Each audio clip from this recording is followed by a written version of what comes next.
joined now by Cameron Brandt. He's Director of Research at EPFR, the best voice really to help us understand what's happening with how global investors are looking at India. Cameron, a very good morning to you, and great to have you on NDTV Profit. Just to give a sense, what is the primary concern, if any, as far as global investors are coming and when they're looking at the Indian markets? They certainly aren't enjoying the noise created by the current friction over consumption of Russian oil and the tit-for-tat response from the U.S. administration in the form of higher tariffs. But overall, it's a somewhat uncertain time. The biggest reaction we've seen recently to the changing geopolitical dynamics in the Russia-Ukraine conflict is a new caution towards Europe. Flows to both European bond and equity funds stumbled this past week. And investors seem to be sort of recalibrating their expectations for higher European defense spending and demand safe haven assets, which has hit Swiss equity and bond funds.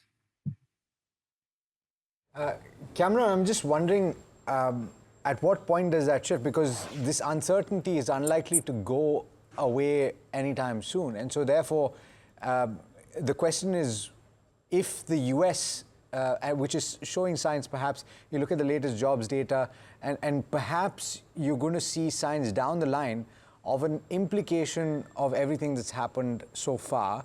You could see a slowdown in growth. And so therefore, at some point, investors are going to have to look away from equity markets in the US. And so it has to shift some point.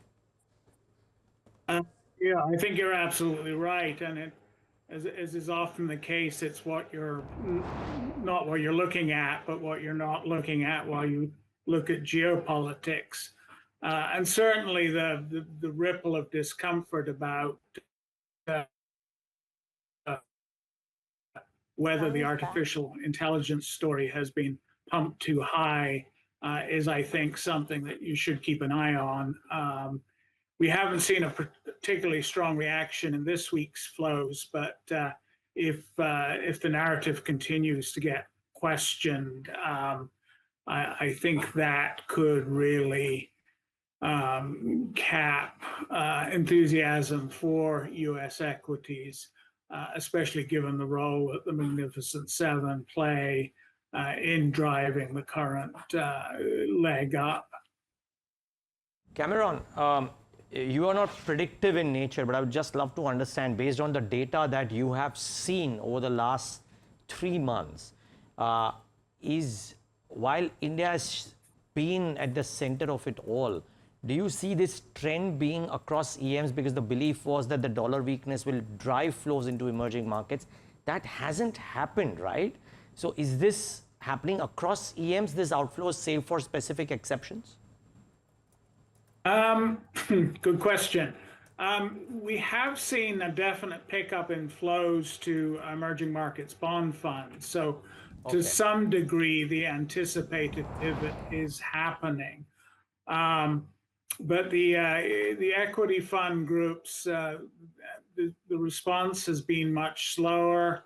And when it has, it's really gone to sort of the ASEAN, APAC region. India has always sort of marched to the beat of its own drum, so I'm not that surprised that flows to dedicated India funds aren't correlated with the reasonably solid flows we've seen in recent weeks to dedicated Korea funds and Hong Kong equity funds. But I think, going forward, the rationale for predicting a stronger pivot to emerging markets, there's nothing's particularly undercut that in Yeah, that makes sense. Cameron, thanks so much for joining us this morning. Pleasure speaking with you. Absolute You're pleasure welcome. as always.